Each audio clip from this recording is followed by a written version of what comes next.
Tug of War, also known as rope war or tugging war, has been around for literally millennia. In fact, scholars are keen to point out that they really don't know when it started because so many of the ancient civilizations seemed to play it or a variant of it. The ancient Greeks played it, so too did the ancient Cambodians, Indians, Egyptians, and yes, the Chinese too. And long before it was turned into an athletic pursuit on the village greens of the UK in the 19th century as a jolly old way to pass a Sunday afternoon, or practiced at elite US Ivy League universities as an alternative to other manly pursuits, it was treated as a way to train soldiers and, in some civilizations, a ceremonial contest during religious festivals. In fact, in some parts of Japan, even to this day, tug of war is used as part of a traditional ceremony to pray for a bountiful harvest. These days, tugs of war have become the most part a social activity for a bit of fun, but it does also have a more serious side. Teams from all around the world compete in world championships. People trade secrets and tactics as to how to win, and for some, it's a very serious sport. In the automotive world, we've seen tug of wars take place between everything from farm vehicles to military transporters, tanks, and even big rigs. And in the electric vehicle world, thanks to Tesla last year, it's become a way to show that electric vehicles have more torque and power than a traditional internal combustion engine vehicle. And this week, Lordstown Motors followed in Tesla's tyre tracks, publishing its own take on the now very famous Tesla v Ford F150 video. Unlike the Tesla v Ford video, which I'll deal with in a second, the Lordstown Motor v Ford video was filmed on a wet grass rather than on a regular section of road. But just like Tesla's video, the Lordstown Endurance pickup had no problem at all winning against a Ford F150 4x4.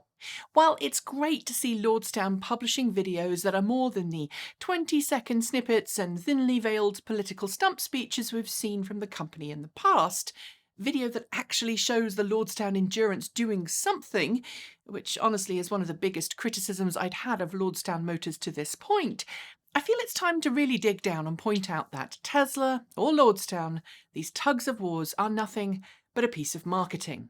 They're not representative of how these vehicles might work in the real world, and I'm going to tell you why. First, let's look at the specifics of these two videos, and since Tesla was first, let's look at Tesla first. In the now famous video, a Tesla all-wheel drive Cybertruck prototype, most likely an alpha prototype, is shown pulling a Ford F150 up a hill. The two trucks strain against each other, but the Cybertruck has no problem pulling the screeching F150 uphill. But as many people have noted, there are some apples to oranges comparisons being made. First, the Ford being towed appears to be a rear-wheel drive variant rather than a 4x4 variant.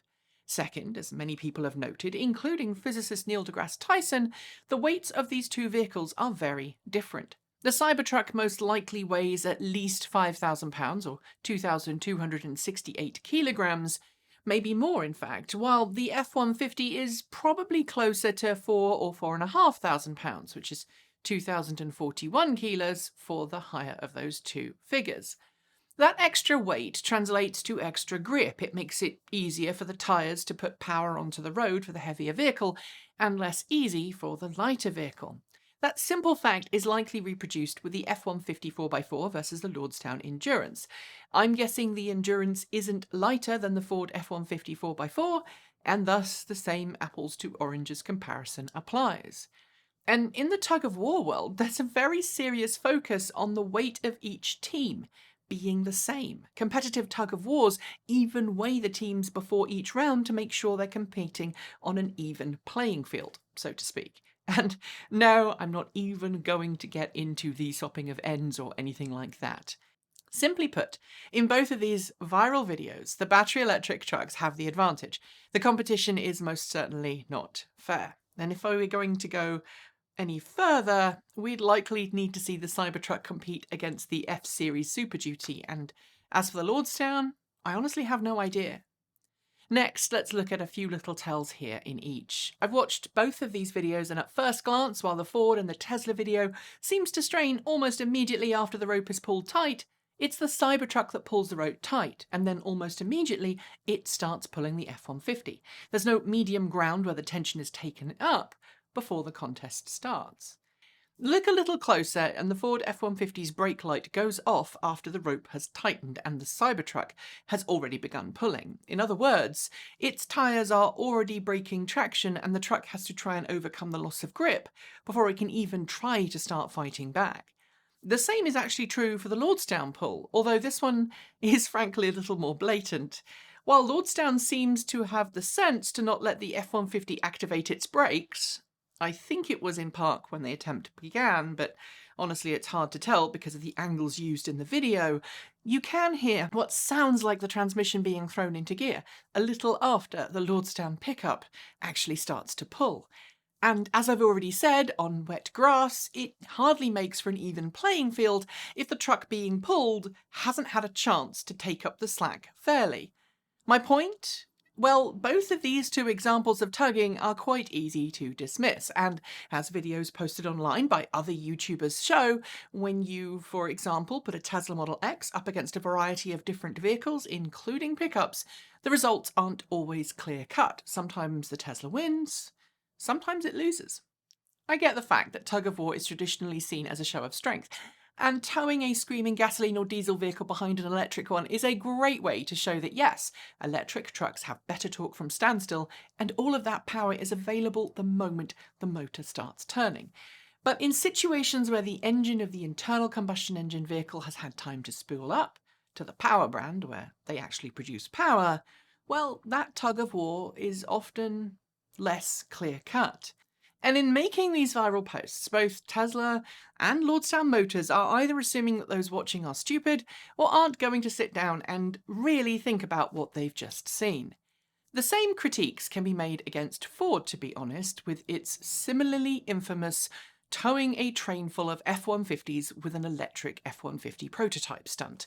That stunt, and yes, it was a stunt based on conversations I've had with various insiders at Ford, was seen through pretty quickly by the public. Its goal, like the tug of war, was to showcase how much torque and power was available from standstill. But anyone looking at the mechanics of this should have sniffed it out pretty quickly. Which leaves us where? Fun publicity stunts that get attention but which don't really give us a real understanding of what the vehicle can do are okay. But they don't give us a real understanding of what the vehicle can do. Frankly, it's a bit like the companies that use sprint times to assert dominance. Yeah, it might be cool to see sprint times if you like drag racing, but for everybody else, they want to know what the car is like to drive, whether it torque steers as it's accelerating, and how it feels behind the wheel. And of course, how easily it reaches highway speeds, how far it can go, how it refuels, and how quickly it refuels, as well as the all-important sticker price. Now, there's nothing wrong with having a bit of fun. Every automaker has done it at some point in the past. But if you're going to change hearts and minds about electric drivetrains, it's best to do it in a way that doesn't need workarounds or some other little special loophole, like wet grass, to work properly. Instead, I'd rather see head-to-head competitions showing what one truck can do when compared fairly to other trucks in the market. Tests for load carrying, acceleration when loaded down with a certain amount of stuff, and what it's like to tow the things you might actually tow in the real world, like a trailer with a car on it, or a horse box, or perhaps even a boat. After all, if you look at any B-roll for any pickup truck being made today, you'll see plenty of all of that. Plenty of the vehicle being used as intended. And ultimately, while PR stunts may make you chuckle, they won't tell you anything about how the truck will perform in the real world, and it won't help you to compare them to each other. For that, we need head-to-head, real-world tests. And I, for one, really hope we see some soon. That's it for today's video. As always, thanks to the folks on my right for being our $15 to $49 a month Patreon supporters. Special thanks to our $50 a month Patreons. That's John Lyons, Raging Fellows, Jeffrey Songster, and Tesla in the Gong. And our deepest gratitude to our $100 a month Patreon supporters. Marcel Ward, Reggie Watts, JP Fagerback, Sean Ueda, Ian, and Will Graylin. You can join all of these fabulous Patreon supporters by following the links below, or you can send us a donation through Ko-fi or Bitcoin.